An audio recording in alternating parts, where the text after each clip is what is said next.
আসসালামু আলাইকুম। তো আজকে চলে আসলাম নতুন আরও একটি ভিডিও নিয়ে। তো আজকে আপনাদেরকে দেখাবো ওমানের বাড়িঘরগুলো দেখতে কীরকম হয়। তো এই যে দেখুন কত সুন্দর বাড়িঘর, রাস্তাঘাট সবই খুব সুন্দর।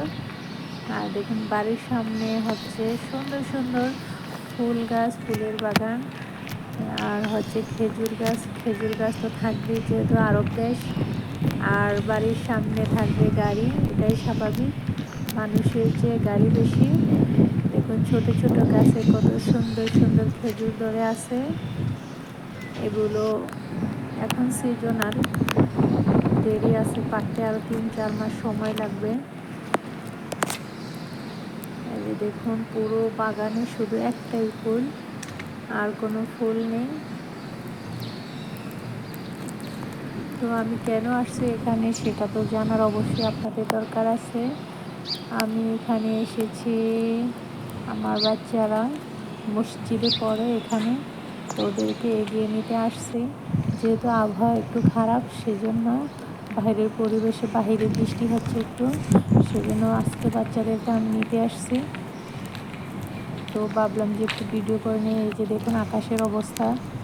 আর এই যে মসজিদটা দেখলেন, এটার মধ্যেই আমার বাচ্চারা পড়ালেখা করে।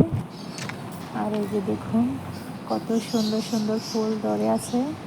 যেহেতু আমাদের বাচ্চাদের মসজিদ এখনও ছুটি হয়নি, তাই ভাবলাম যে একটু ভিডিও করে নিই।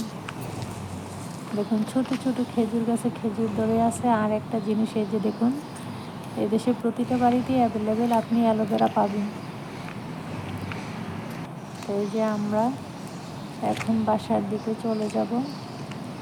তো আমার চ্যানেলটাকে অবশ্যই সাবস্ক্রাইব করে রাখবেন। আর কেউ যদি এই ফুলগুলোর নাম জানেন অবশ্যই বলবেন। এই ফুলগুলোর নাম আমিও জানি না, তবে এইগুলো মনে হয় আমাদের বাংলাদেশে আছে নাকি জানি না, সঠিক মনে নেই। তবে যদি বাংলাদেশে থাকে অবশ্যই জানাবেন কমেন্টের মাধ্যমে।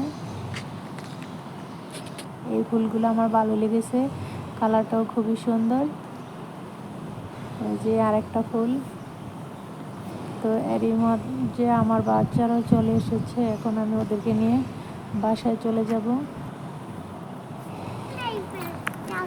ওই যে দেখুন, ওই যে চলে এসেছে পড়ালেখা করে। এই যে দেখুন একটা ওমানির বাড়িতে ভুট্টা গাছ লাগিয়েছে, আর হচ্ছে এদিকে কি মালটা গাছ। দেখুন মালটা ধরে আছে, এখনো পাকে নেই, পাকতে একটু সময় লাগবে। আবার এই যে বিমান যাচ্ছে আমাদের মাথার উপর দিয়ে, যেহেতু এয়ারপোর্টের সাথে।